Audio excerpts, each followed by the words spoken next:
الحسنى يا خالقنا غفرانا نسألك وأنت الأسمى نأمل عفوك سبحان. اعوذ باللہ من الشیطان الرجیم. بسم اللہ الرحمن الرحیم.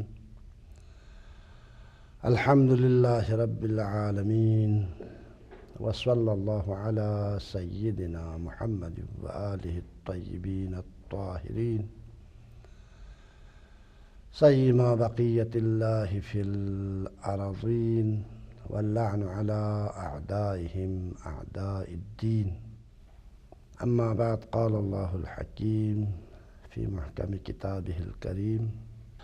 اعوذ باللہ من الشیطان الرجیم. بسم اللہ الرحمن الرحیم. فاقم وجهك للدین حنیفا فطرة اللہ التي فطر الناس علیہا لا تبدیل لخلق اللہ ذلك الدین القیم ولكن أكثر الناس لا يعلمون. صدق اللہ العلی العظیم. اسلامی عقائد اور اصول دین کے حوالے سے گفتگو ہو رہی تھی اور اس سلسلے میں گزشتہ دروس میں یہ واضح ہو چکا ہے کہ انسان اور کائنات کا کوئی خالق اور پیدا کرنے والا موجود ہے،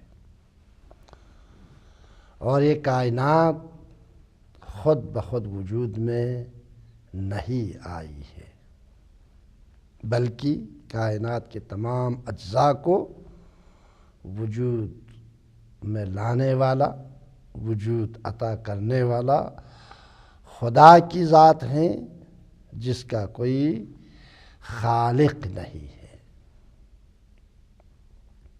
اور جس پر عدم طاری نہیں ہو سکتا. خدا کے وجود کے اس بات کے بعد پچھلے دروس میں صفات خدا کے عنوان سے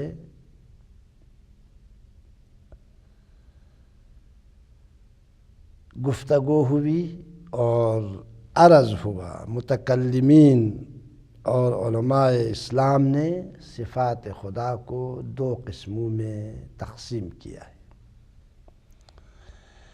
صفات ثبوتیہ یا جمالیہ.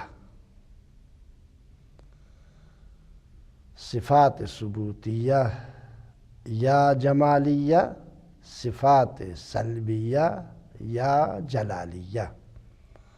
صفات ثبوتیہ کے حوالے سے بھی ہم گفتگو کر چکے ہیں پچھلے دروس میں، اور صفات ثبوتیہ کی بحث کا خلاصہ اور نچوڑ یہ ہے کہ صفات ثبوتیہ یا صفات جمالیہ، اور اسی کو صفات کمالیہ بھی کہا جاتا ہے، صفات ثبوتیہ، صفات جمالیہ اور صفات کمالیہ خدا 8 ہیں.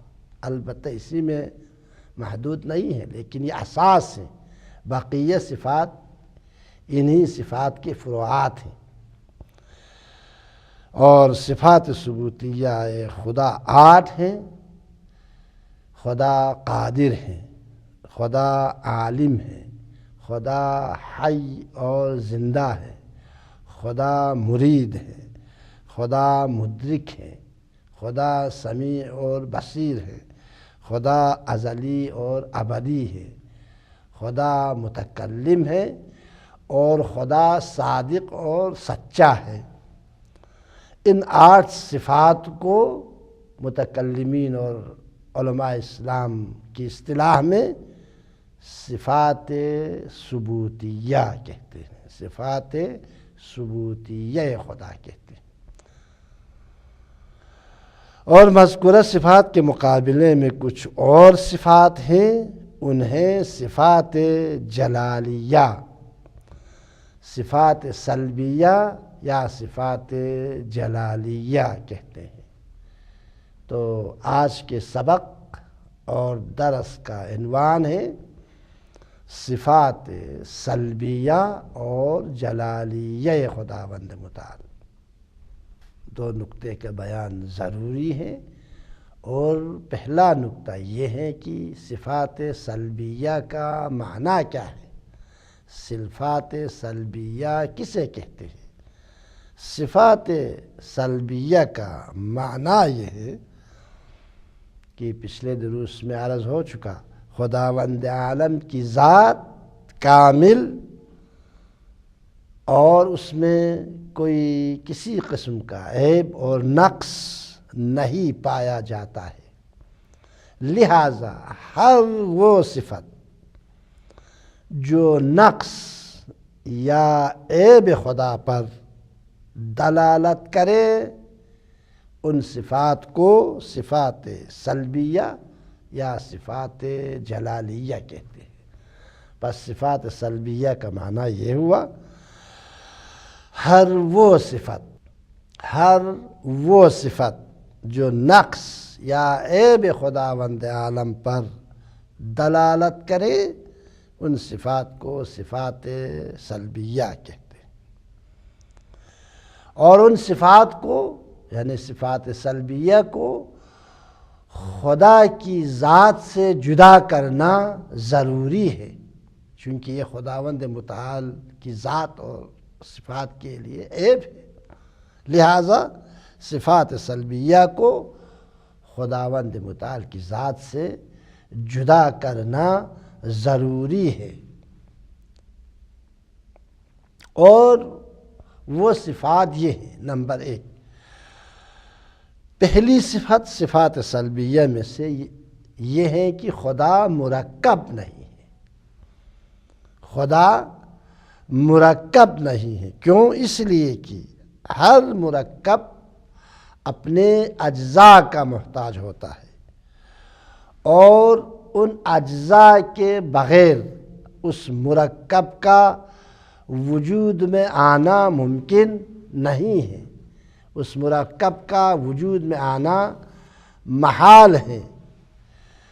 لہذا اگر اللہ تبارک و تعالی کی ذات مرکب ہو تو مجبوراً اس کی ذات ان اجزاء کی ضرورت مند ہوگی، چونکہ فرض یہ ہے کہ اللہ کی ذات مرکب ہے۔ اگر ہم اللہ کی ذات کو مرکب مانیں اور اللہ تعالیٰ کی ذات مرکب ہو تو اس کا لازمہ یہ ہے کہ مجبوراً اس کی ذات ان اجزاء کی ضرورت مند ہوگی، اور ہر وہ ذات جو ناقص اور محتاج ہو وہ واجب الوجود اور خدا نہیں ہو سکتی، چونکہ خدا کسی پر محتاج نہیں ہے، خدا واجب الوجود ہے، خدا ممکن الوجود نہیں ہے، خدا واجب الوجود ہے، لا محدود ہے۔ خدا کی ذات میں کسی قسم کا نقص جو ہے وہ معنی نہیں رکھتا۔ ناقص اور محتاج ہونا یہ ممکنات کے اوصاف میں سے ہیں، صفات میں سے ہیں، لہذا ہر وہ ذات جو ناقص اور محتاج ہو وہ واجب الوجود اور خدا نہیں ہو سکتی۔ اس کے علاوہ ہر مرکب علت کا محتاج ہوتا ہے، مرکب چیز علت کی طرف محتاج ہوتا ہے، اور جو ذات اپنے وجود میں ناقص اور علت کی طرف محتاج ہو وہ واجب الوجود خدا نہیں ہو سکتی۔ بس پہلی صفت یہ ہے کہ خدا لامرکب ہے، خدا کی ذات مرکب نہیں ہے، اس لیے کہ مرکب اجزاء کی طرف محتاج ہے، اور اسی طرح ہر مرکب علت کی طرف محتاج ہیں، اور جو ذات اپنے وجود میں اجزاء اور ناقص ہو اور اجزاء اور علت کی طرف محتاج ہو، وہ کسی بھی صورت میں واجب الوجود نہیں ہو سکتی۔ عقل اس بات کو تسلیم نہیں کرتی۔ دوسری صفت صفات سلبیہ اور صفات جمالیہ میں سے یہ ہے کہ خدا جسم نہیں رکھتا اور خدا جسم عرض نہیں ہے، جیسا کہ آپ حضرات کے علم میں ہے، اجزاء کے مرکب اور اجزاء کے مجموعے کو جسم کہتے ہیں۔ جسم یعنی اجزاء کا مجموعہ، مختلف اجزاء کا مجموعہ۔ اور پہلے نقطے میں، پہلی صفت میں، صفات سلبیہ میں سے یہ بیان ہوا کہ خدا مرکب نہیں ہے، لہذا وہ جسم بھی نہیں رکھتا۔ مرکب نہیں ہے، بسیط ہے، لہذا خدا جسم بھی نہیں رکھتا۔ اس کے علاوہ اور بغیر مکان کے جسم نہیں رہ سکتا، جبکہ خداوند متعال کی ذات خود زمان اور مکان کے خالق اور پیدا کرنے والا ہے۔ خداوند متعال خود مکان، زمان و مکان کے پیدا کرنے والا ہے، جو اس کی طرف محتاج نہیں ہے۔ اگر خدا جسم عرض ہو، اگر خدا جسم رکھتا ہو اور خدا جسم عرض ہو اور جسم رکھے اور مکان کا محتاج ہو، تو خدا واجب الوجود اور بے نیاز نہیں ہو سکتا۔ لہذا دوسری صفت صفات سلبیہ میں سے یہ ہے کہ خدا جسم نہیں رکھتا، اس لیے کہ خدا مرکب نہیں ہے، اس لیے کہ خدا لا مکان ہے۔ جو تیسری صفت ہے، اس کی وضاحت تیسری صفت میں بیان کی جائے گی۔ اور تیسری صفت یہ ہے صفات سلبیہ میں سے تیسری صفت یہ ہے کہ خدا مکان نہیں رکھتا اور خدا کسی جگہ پر مستقر نہیں ہے، نہ زمین میں اور نہ ہی آسمان میں، کیونکہ وہ جسم نہیں رکھتا، اس لیے کہ مکان کا محتاج نہیں ہے۔ چونکہ جسم نہیں رکھتا اس لیے مکان کا محتاج نہیں۔ مکان جسم و جسمانیات کی ضروریات میں سے ہے، ضرورت میں سے ہے۔ چونکہ خدا جسم نہیں رکھتا اس لیے مکان کا بھی محتاج نہیں ہے۔ جیسا کہ عرض ہوا، خدا نے خود مکان کو پیدا کیا ہے، لہٰذا وہ مکان سے بالاتر ہے۔ خدا نے خود زمان کو خلق کیا ہے، خدا نے خود مکان کو پیدا کیا ہے، لہٰذا خداوند متعال کی ذات زمان اور مکان سے بالاتر ہے۔ کوئی جگہ، کوئی مکان خدا کے وجود کو نہیں گھیر سکتی، بلکہ وہ ہر جگہ موجود ہے اور ہر جگہ ہر چیز پر تسلط رکھتا ہے۔ چونکہ خدا خالق مکان ہے، لہذا مکان سے بالاتر ہے، اور کوئی جگہ خدا کے وجود کو نہیں گھیر سکتی، بلکہ خداوند متعال ہر جگہ موجود ہے اور ہر چیز پر تسلط رکھتا ہے۔ قرآن کی متعدد آیات میں بھی اس نقطے کی طرف اشارہ ہوا ہے۔ ان میں سے ایک آیا یہ ہے کہ فرماتے ہیں، ارشاد ہو رہا ہے، وَلِلَّهِ الْمَشْرِقُ وَالْمَغْرِبُ، وَلِلَّهِ الْمَشْرِقُ وَالْمَغْرِبُ، اللہ کے لیے مشرق بھی ہے مغرب بھی ہے۔ مشرق بھی اللہ کے ہیں، مغرب بھی اللہ کا ہے۔ فَأَيْنَمَا تُوَلُّوا فَثَمَّ وَجْهُ اللَّهِ، لہٰذا چونکہ اللہ کے لیے مشرق بھی اللہ کے لیے ہے، مغرب بھی اللہ کے لیے ہے، لہذا فَأَيْنَمَا تُوَلُّوا فَثَمَّ وَجْهُ اللَّهِ، لہذا تم جس جگہ بھی رخ کر لو گے سمجھو وہیں خدا موجود ہے۔ ان اللہ واسع علیم، خدا صاحب وسعت بھی ہے اور صاحب علم و حکمت بھی ہے۔ مختصر یہ کہ مشرق و مغرب سب جگہ خدا موجود ہے، جہاں چاہے انسان، جہاں چاہے اور جب چاہے خدا کی بندگی اور عبادت کرے، اس لیے کہ وَلِلَّهِ الْمَشْرِقُ وَالْمَغْرِبُ، مشرق بھی اللہ کے لیے ہے، مغرب بھی اللہ کے لیے ہے، فَأَيْنَمَا تُوَلُّوا فَثَمَّ وَجْهُ اللَّهِ، لہذا جس جگہ بھی تم رخ کر لو گے سمجھو وہیں خدا موجود ہے۔ لہذا جب چاہے خدا کی بندگی کرے، جہاں چاہے خدا کی بندگی کرے۔ خدا ان اللہ واسع علیم، خدا صاحب وسعت بھی ہے اور صاحب علم بھی ہے، خدا دیکھ رہا ہے۔ خدا کی بندگی کسی جگہ اور مکان کی پابندی نہیں ہے، کیونکہ خدا لامکان ہے، اس لیے کہ خدا جسم نہیں رکھتا،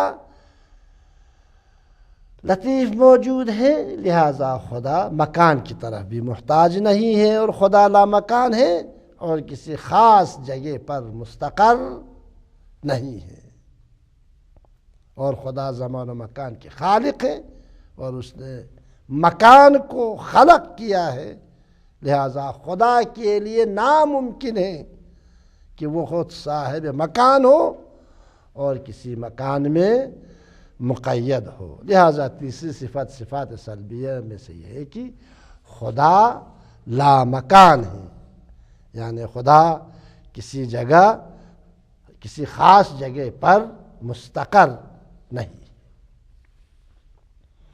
صفات سلبیہ میں سے چوتھی صفت یہ ہے کہ خدا لامرئی ہے، خدا مرئی نہیں ہے، خدا لامرئی ہے اور خدا کا دیدار نہ اس دنیا میں ممکن ہے نہ آخرت میں ممکن ہے۔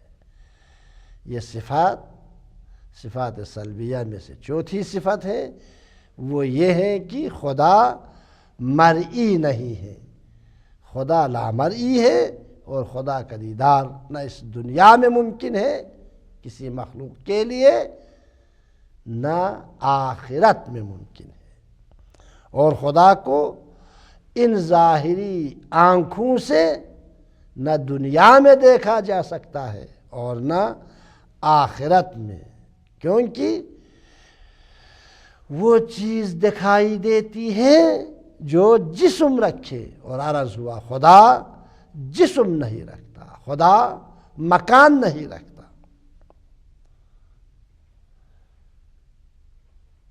اور اگر دوسرے لفظوں میں اگر کہنا چاہوں، اگر خدا کو دیکھنا چاہیں تو ضروری ہے کہ وہ جسم رکھتا ہو، جہت، سمت اور اجزاء رکھتا ہو، کیونکہ ہر اجزاء اور عوارض مثلا رنگ، حجم، ابعاد رکھتا ہے، اور یہ سب رنگ، حجم، ابعاد، جسم، اجزاء، یہ تمام چیزیں ممکنات اور مخلوق خدا کی خصوصیات میں سے ہیں، جو محتاج اور فقیر بالذات ہے، اور خدا کی ذات ان تمام چیزوں سے پاک و منزہ اور بے نیاز ہے۔ لہذا خداوند متعال کی ذات پر صرف عقیدہ رکھا جا سکتا ہے، خداوند متعال کی ذات پر صرف ایمان ہی لایا جا سکتا ہے، اسے کسی بھی صورت میں دیکھا نہیں جا سکتا، نہ دنیا میں اور نہ آخرت میں۔ اس صفت کی قرآنی دلیل یہ ہے کہ کہ سورہ انعام میں ارشاد ہو رہا ہے، بسم اللہ الرحمن الرحیم، ذالکم اللہ ربکم لا الہ الا ہوا خالق کل شیء فاعبدوہ وہو علی کل شیء وکیل۔ ذالکم اللہ ربکم لا الہ الا ہوا خالق کل شیء، وہی اللہ تمہارا پروردگار ہے، لا الہ الا ہو، جس کے علاوہ کوئی خدا نہیں ہے، خالق کل شیء، وہ ہر شے کا خالق ہے اور پیدا کرنے والا ہے، لہذا فاعبدوہ، اس کی عبادت کرو، اس خدا کی عبادت کرو، وہو علی کل شیء وکیل، اور وہی ہر شے کا نگہبان ہے، وہی ہر شے کا محافظ ہے۔ اور اس کی صفات یہ ہے جو ہماری بات سے مربوط ہے، یہ آخری دو جملات ہیں آیت کی، لا تدرکہ الابصار وہو یدرک الابصار، یہ وہ خدا ہے، یہ وہی اللہ ہے جو تمہارا پروردگار ہے، ہر شے کا خالق ہے، ہر شے کا نگہبان ہے، لا تدرکہ الابصار وہو یدرک الابصار، آنکھیں اسے نہیں دیکھتی، نگاہیں اسے پا نہیں سکتی، لا تدرک الابصار، آنکھیں اسے نہیں دیکھتی اور نگاہیں اسے پا نہیں سکتی، وَهُوَ يُدْرِكُ الْأَبْصَارَ، مگر وہ آنکھوں کو دیکھتا ہے اور نگاہوں کا برابر ادراک رکھتا ہے، وَهُوَ اللَّطِيفُ الْخَبِيرُ، اور وہ ذات لطیف بھی ہے، خبیر بھی ہے، وہ لطیف اور ناقابل رؤیت بھی ہے اور نگاہوں وغیرہ سے باخبر بھی ہے۔ اس آیہ مجیدہ میں لامرئی ہونے کی صفت کو خداوند متعال نے مکمل طور پر واضح کر دیا ہے کہ اس کی لطافت، خدا کی ذات لطیف ہے، خدا ایک لطیف موجود ہے، اس کی لطافت رؤیت کے لیے سازگار نہیں ہے، یعنی اتنا لطیف ہے آنکھیں اسے نہیں دیکھ سکتی، اس کی لطافت رؤیت کے لیے سازگار نہیں ہے، اور وہ بصارت کی زد میں نہیں آ سکتا ہے، بلکہ اسے درک کرنے کے لیے بصیرت، عقل، فکر، فہم اور درک کی ضرورت ہے، دل کی ضرورت ہے، فکر کی ضرورت ہے، عقل کی ضرورت ہے، تاکہ خدا کو درک کرے اور خدا کو دیکھیں، اس لیے کہ اس کی لطافت بہت لطیف ذات ہے اور اس کی لطافت رؤیت سے سازگار نہیں ہے، لہذا خدا کو درک کرنے کے لیے بصیرت، عقل اور فکر کی ضرورت ہے۔ لیکن اس کے برخلاف خود پروردگار، خود خداوند متعال کی ذات سب کو، تمام چیزوں کو، کائنات کے ذرے ذرے کو، خصوصاً انسانوں کو دیکھ رہا ہے کہ انسان اور مخلوقات اللہ کی نگاہ کی زد میں ہیں اور اس کی زد سے بچ کر نہیں جا سکتے۔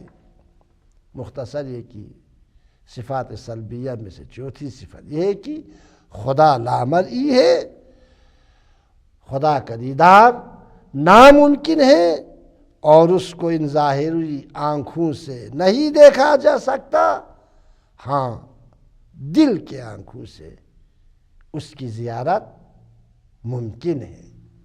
چنانچہ امیر المؤمنین علی ابن ابی طالب علیہ السلام سے کسی نے دریافت کیا اور سوال کیا، یا امیر المؤمنین، کیا آپ نے خدا کو دیکھا ہے؟ کسی نے امیر المؤمنین سے پوچھا، یا علی یا امیر المؤمنین، کیا آپ نے خدا کو دیکھا ہے؟ میں نے جس خدا کو نہ دیکھا ہو اس کی عبادت نہیں کی ہے۔ لم اعبد ربا لم ارہ، میں نے جس خدا کو نہ دیکھا ہو اس کی عبادت نہیں کی ہے، ہاں البتہ آنکھیں تو اسے نہیں دیکھ سکتی لیکن دل اسے دیکھ سکتے ہیں۔ اور ائمہ طاہرین علیہ السلام سے، امام محمد باقر سے، امام سجاد سے، امام جعفر الصادق سے، امام موسیٰ کاظم سے، امام علی بن موسیٰ رضا سے، امام محمد تقی حسن عسکری وغیرہ سے سوال کیا گیا ہے کہ کیا پیغمبر اسلام نے معراج کے موقع پر خدا کا دیدار کیا ہے؟